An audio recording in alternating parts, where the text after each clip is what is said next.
Hi everyone, it's Cassie, the young teen librarian at East Hampton Library. Tonight we are continuing with reading through Cheaper by the Dozen, and we are continuing with Chapter 17, Four Wheels, No Brakes. By the time Anne was a senior in high school, Dad was convinced that the current generation of girls was riding with rouged lips and rolled stockings straight for a jazzy and probably illicit rendezvous with the greasy-haired devil. Flaming youth had just caught fire. It was the day of the flapper and the chic, of petting and necking, of flat chests and dimpled knees. It was yellow slickers with writing on the back, college pennants, and +4s.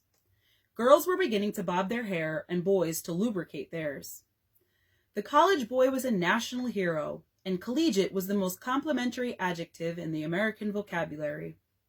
The ukulele was a social asset second only to the traps and saxophone. It was me and the boyfriend, clap hands, here comes Charlie, and jada jada jing jing jing. The accepted mode of transportation was the stripped down Model T Ford, preferably inscribed with such witticisms as chicken here's your roost, 4 wheels no brakes, and the Mayflower, many a little Puritan has come across in it. It was the era of unfastened galoshes and the Shifters Club. It was the start of the Jazz Age. If people the world over wanted to go crazy, that was their affair, however lamentable. But Dad had no intention of letting his daughters go with them. At least, not without a fight. "What's the matter with girls today?" Dad kept asking. "Don't they know what those greasy-haired boys are after? Don't they know what's going to happen to them if they go around showing their legs through silk stockings and with bare knees, and with skirts so short that the slightest wind doesn't leave anything to the imagination?" "Well, that's the way everybody dresses today," Anne insisted. "Everybody but Ernestine and me. We're school freaks. Boys don't notice things like that when everybody dresses that way." "Don't try to tell me about boys," Dad said in disgust. "I know all about what boys notice and what they're after. I can see right through all this collegiate stuff. This petting and necking and jazzing are just other words for something that's been going on for a long, long time. Only nice people didn't used to discuss it or indulge in it. I hate to tell you what would have happened in my day if girls had come to school dressed like some girls dress today." "What?" Anne asked eagerly. "Never you mind. All I know is that even self-respecting streetwalkers wouldn't have dressed." "Frank," Mother interrupted him, "I don't like that Eskimo word." The girls turned to Mother for support, but she agreed with Dad. "After all, men don't want to marry girls who wear makeup and high heels," Mother said. "That's the kind they run around with before they're married. But when it comes to picking out a wife, they want someone they can respect." "They certainly respect me," Anne moaned. "I'm the most respected girl in the whole high school. The boys respect me so much they hardly look at me. I wish they'd respect me a little less and go out with me a little more. How can you expect me to be popular?" "Popular," Dad roared. "Popular, that's all I hear. That's the magic word, isn't it? That's what's the matter with this generation.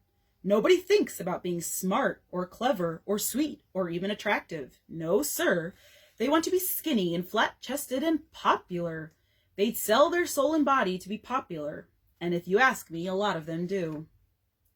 "We're the only girls in the whole high school who aren't allowed to wear silk stockings," Ernestine complained. "It just isn't fair. If we could just wear silk stockings, it wouldn't be so bad about the long skirts, the sensible shoes, and the cootie garages." "No, by jingo," Dad pounded the table. "I'll put you both in a convent first. I will, by jingo. Silk stockings, indeed. I don't want to hear another word out of either of you, or into the convent you go. Do you understand?" The convent had become one of Dad's most frequently used threats. He had even gone so far as to write away for literature on convents, and he kept several catalogues on the tea table in the dining room, where he could thumb through them and wave them during his arguments with the older girls. "There seems to be a nice convent near Albany," he'd tell Mother, after making sure that Anne and Ernestine were listening. "The catalogue says the wall around it is 12 feet high, and the sisters see to it that the girls are in bed by 9 o'clock. I think that's better than the one at Boston. The wall of the Boston one is only 10 feet high." The so-called cootie garages, which Anne and Ernestine now detested, had been the style several years before, and still were worn by girls who hadn't bobbed their hair. The long hair was pulled forward and tied into two droopy pugs which protruded 3 or 4 inches from each ear. If a girl didn't have enough hair to do the trick, she used rags, rats, or switches to fill up the insides of the earmuffs.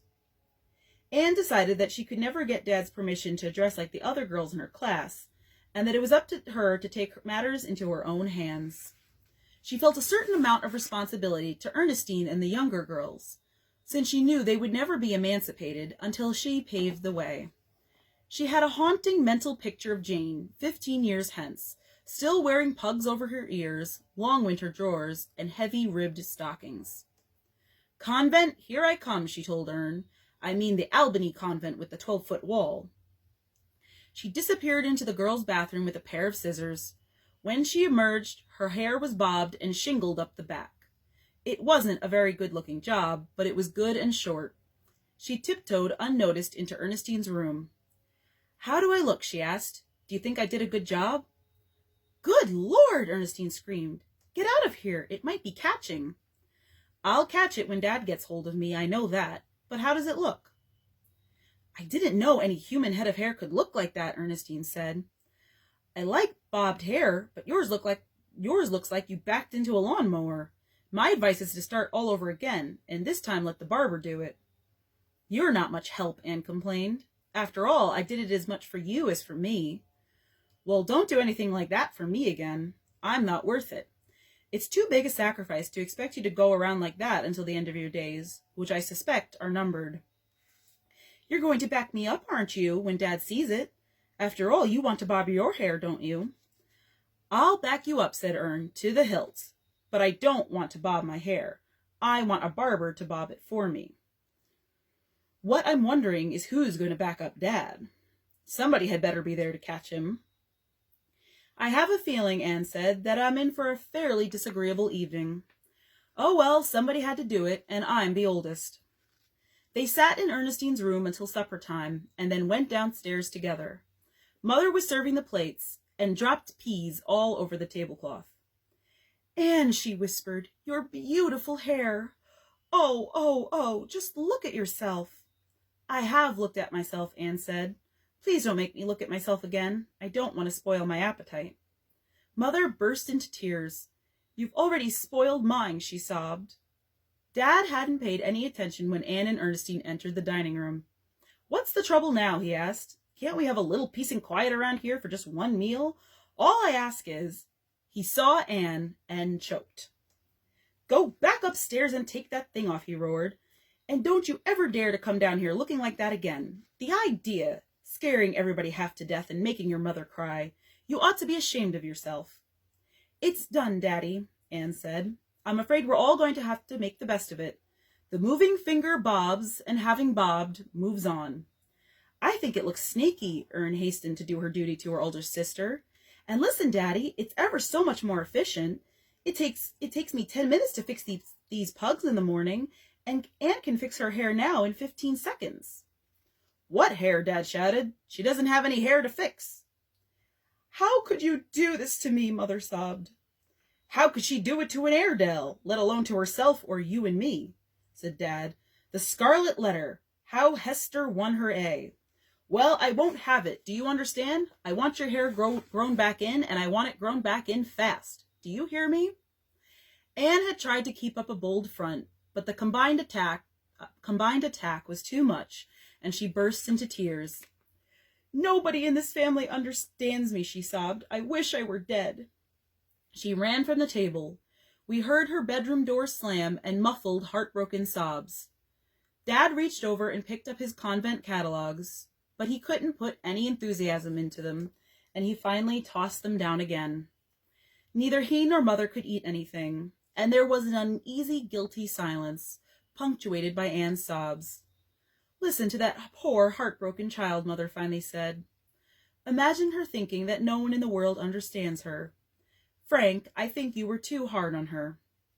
Dad put his head in his hands. "Maybe I was," he said. "Maybe I was. Personally, I don't have anything much against bobbed hair. Like Ernestine says, it's more efficient. But when I saw how upset it made you, I lost my temper, I guess. I don't have anything against bobbed hair either, Mother said. It certainly would eliminate a lot of brushing and combing. But I knew you didn't like it, and... Anne appeared at dessert time, red-eyed and disheveled. Without a word, she sat down and picked up her knife and fork. Minutes later, she smiled enchantingly. That was good, she said, passing her plate. If you don't mind, Mother, I'll have another helping of everything. I'm positively starved tonight. I don't mind, dear, said Mother. I like to see girls eat, said Dad. That weekend, Mother took the girls down to Dad's barber shop in the Claridge building in Montclair. I want you to trim this one's hair, please, she said, pointing to Anne, and to bob the hair of the others. Any special sort of bob, Mrs. Gilbreth, the barber asked. No, I guess just a regular bob, Mother said slowly. The shorter the better. And how about you, Mrs. Gilbreth? What about me? How about your hair? No, sir, the girl shouted indignantly. You don't touch a hair on her head. The idea. Mother pretended to consider the suggestion. I don't know, girls, she smiled. It might look very chic, and it certainly would be more efficient. What do you think? I think, said Ernestine, it would be disgraceful. After all, a mother's a mother, not a silly flapper. I guess not today, thank you, Mother told the barber. 5 bob-haired bandits in the family should be enough. Having capitulated on the hair question, Dad put up an even sterner resistance against any future changes in dress. But Anne and Ernestine broke him down a little at a time. Anne got a job in the high school cafeteria, saved her money, and bought silk stockings, 2 short dresses, and 4 flimsy pieces of underwear known as teddies. These she unwrapped with some ceremony in the living room. I don't want to be a sneak, she said, so I'm going to show these to everybody right now. If you won't let me wear them at home, I'll change into them on the way to school. I'm never going to wear long underwear again. Oh, no, you don't, Dad shouted. Take those things back to the store. It embarrasses me to look at them, and I won't have them in my house. He picked up a teddy and held the top of it against his shoulders. It hung down to his belt. You mean that's all the underwear women wear nowadays? He asked incredulously. When I think of... Well, never mind that. No wonder you read about all those crimes in love nests, like that New Brunswick preacher and the choir singer. Well, you take the whole business right back to the store. No, Anne insisted. I bought these clothes with my own money, and I'm going to wear them. I'm not going to be the only one in the class with long underwear and a flap in the back. It's disgusting. It's not so disgusting as having no back of the underwear to sew a flap on, said Dad. I just can't believe that everybody in your class wears these teddy bear or bear teddy things. There must be some sane parents beside your mother and me. He shook his head, but he was weakening. I don't see why you object to teddies, Anne said. They don't show, you know. Of course they don't show. That's just the trouble. It's what does show that I'm talking about. There's only one other girl in high school besides Anne and me who doesn't wear teddies, Ernestine put in. If you don't believe us, come to school and see for yourself. That won't be necessary, Dad blushed. I'm willing to take your word for it. I should say not, said Mother. Aside from the possibility of being arrested for indecent exposure every time they crossed their legs or stood in a breeze, Dad muttered, I think they'd die of pneumonia. Well, I'm glad there's one other sensible girl in school besides you two, Mother said, clutching at a straw. She sounds like a nice girl. Do I know her? I don't believe so, Ernestine whispered. She doesn't even wear a teddy, and if you don't believe me... I know, Dad blushed again, and it still won't be necessary. He picked up one of the stockings and slipped his hand into it. You might as well go bare-legged as to wear these. You can see right through them. It's like the last of the 7 veils. And those arrows at the bottom, why do they point in that direction? Those aren't arrows, Daddy, Anne said. They're clocks, and it seems to me that you're going out of your way to find fault with them. Well, why couldn't the hands of the clock have stopped at 3:15 or 25 of 5, instead of 6 o'clock? Be sensible, Daddy, Anne begged him. You don't want us to grow up to be wallflowers, do you? I'd a lot rather raise wallflowers than clinging vines or worse. The next thing I know, you'll be wanting to paint. Everybody uses makeup nowadays, Ern said. They don't call it painting anymore. I don't care what they call it, Dad roared. I'll have no painted woman in this house. Get that straight. The bear teddies and 6 o'clock stockings are all right, I guess, but no painting, do you understand? Yes, Daddy. And no high heels or pointed toes. I'm not going to have a lot of doctor's bills because of foot troubles. Anne and Ernestine decided that half a loaf was better than none, and that they had better wait until Dad got used to the silk stockings and short skirts before they pressed the makeup and shoe question.